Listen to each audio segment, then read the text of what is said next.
전국민 삶심쟁이 만들기 프로젝트 제6강, 오늘은 노인분들의 고혈압에 대해서 함께 생각해 봅니다.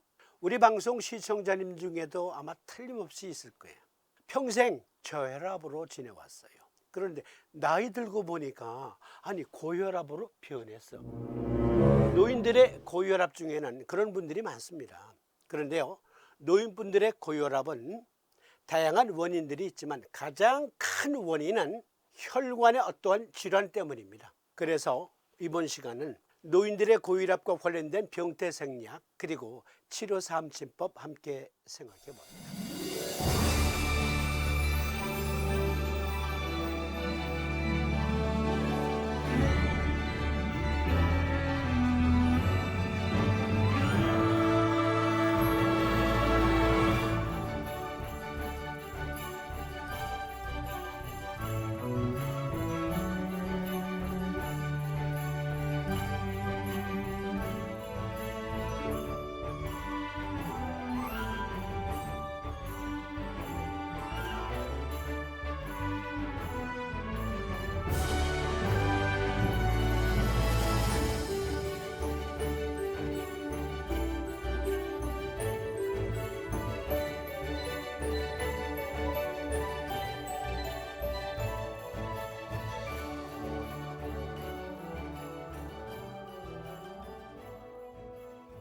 중년, 특히 노인들의 고혈압은 관상동맥질환 그리고 뇌졸중의 가장 강력한 위험인자이기도 하기 때문에 고혈압 반드시 치료해야 합니다.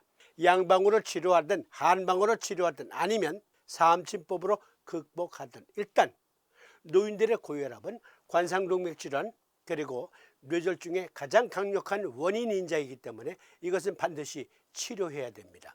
삼진법으로는 어떻게 도와줄 수 있을까요? 먼저 동맥, 나이가 들면 동맥에 무슨 일이 일어나서 고혈압이 발생했을까? 의과학적으로 살펴봅니다. 이 두 그림 잘 봐주세요. 젊은이들의 혈관이에요. 그리고 노인네의 혈관, 젊은 사람들, 건강한 젊은 사람들은 동맥 혈관이 이렇게 탄력이 있습니다. 수축, 팽창, 수축, 팽창. 그런데 나이 먹어서 특히 저혈압이었다 고혈압이 된 분, 노인분들의 혈관은 이와 같이 탄력이 부족해요. 다른 말로 말하면 혈관이 딱딱해졌다, 뻣뻣해졌다. 그런데 혈관이 뻣뻣해지고 탄력이 없다. 그것은요, 근골격계도 함께 뻣뻣해진 겁니다. 여러분, 죽음은 저 멀리 앞에 있어요. 그런데 우리는 누구나 죽음을 향해 달려가고 있는데 가장 강력한 죽음의 원인은요, 몸이 뻣뻣해져서 죽는다. 결국 몸이 뻣뻣해져서 사람이 죽습니다.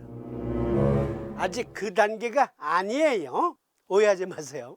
혈관이 딱딱해졌다고 죽는 거 아니고. 그런데 지금 혈관이 점점 딱딱해지면서 온몸도 역시 뻣뻣해지면서 행동이 굼떠, 운동력도 감소돼.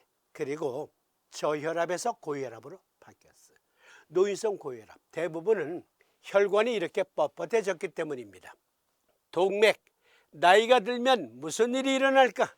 나이가 들면 동맥 혈관이 뻣뻣해져 굳어지게 되는데, 혈관이 굳어지면 혈류량이 감소해 산소와 영양분을 충분히 공급할 수 없게 돼요. 그러면 보상작용으로 심장은 심박동을 더욱 강력하게 증가시켜서 혈류량을 늘리려 합니다. 이때 증가한 심장 압력이 노인성 고혈압의 가장 큰 원인입니다. 그러면 나이 먹으면 왜 혈관이 뻣뻣해지는가? 그걸 알면 삼진치료법 쉽게 찾아낼 수 있겠죠. 일산화질소 항상성과 골격근의 역할이라는 자료에서 일산화질소 나이트릭 옥사이드는 혈압 조절, 근육 수축, 신경 전달 등 다양한 과정에서 중요한 역할을 합니다.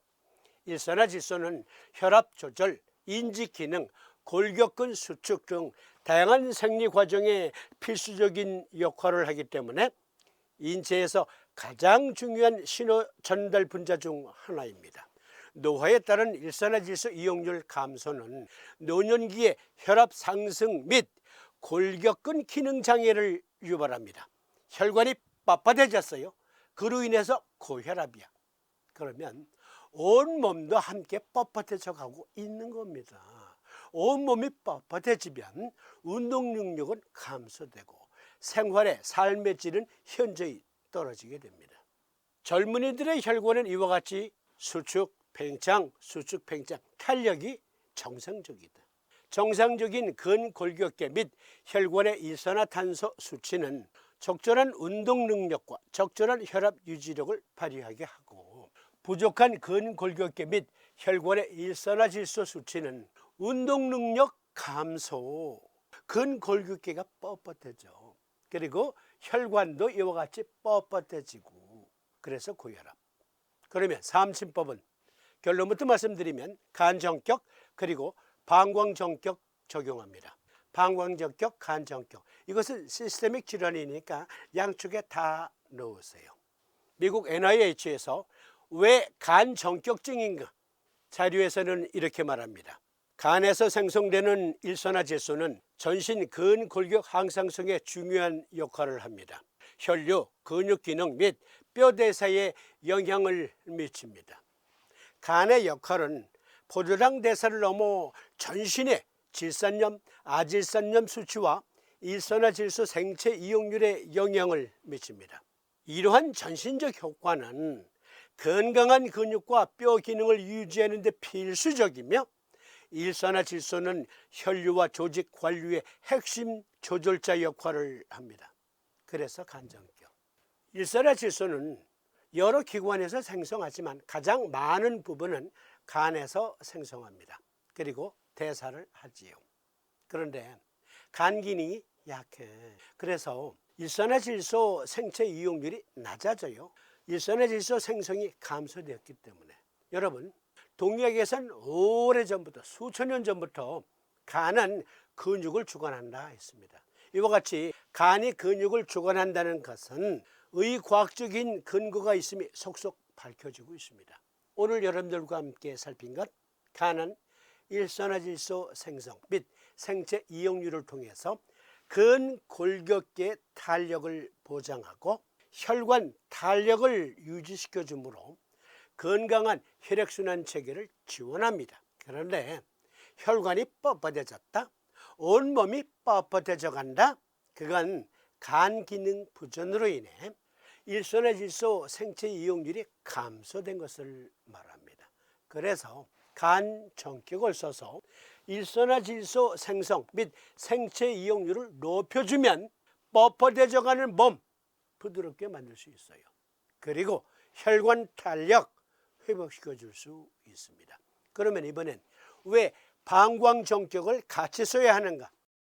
역시 미국 NIH 자료, 일산화질소는 혈압 조절에 중요한 역할을 합니다. 중추신경계와 말초신경계 모두에서 일산화질소는 신경 조절제 역할을 하여 자율신경계, 심혈관계 조절에 영향을 미칩니다.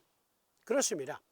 일산화질소는 근골격계만 필요한 게 아니고요, 신경 전달에도 필요하고요, 신경회로, 신경소통에도 절대적으로 필요한 분자예요.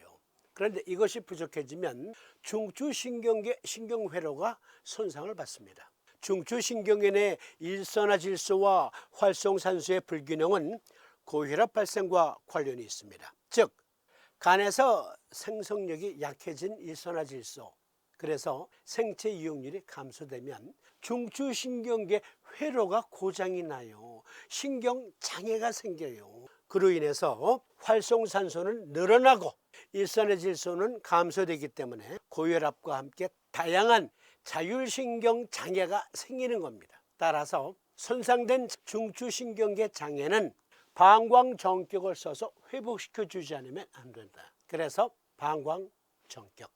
간정격은 음곡곡천의 N각, 경고중봉의 S각, 방광정격은 상량지음혈의 N각, 족삼리와 위중혈에는 S각. 즉, 간정격은 혈관 탄력 회복 그리고 전신이 뻣뻣해져 가는 것을 부드럽게 한다. 탄력 유지, 그 탄력 유지력을 위해서 간정격. 그리고 중추신경계 신경전달 그것이 손상을 입은 것, 그것은 방광전격으로. 오늘 랜덤으로 들어오셔서 지금 이 방송을 보시는 분들 중에 나는 저혈압이었어. 그런데 나이 들고 보니까 아니 이게 고혈압으로 바뀌었네. 아니 이럴 수 있어? 평생 저혈압이었는데. 이것 때문이에요. 대부분의 노인성 고혈압은 혈관 탄력 부족입니다. 일산화질소 생체 이용률 감소. 다시 강조드립니다. 간전격, 방광전격 써서 미리 예방하세요. 노인분들 이미 고혈압이다. 간전격, 방광전격 써서 치료하세요.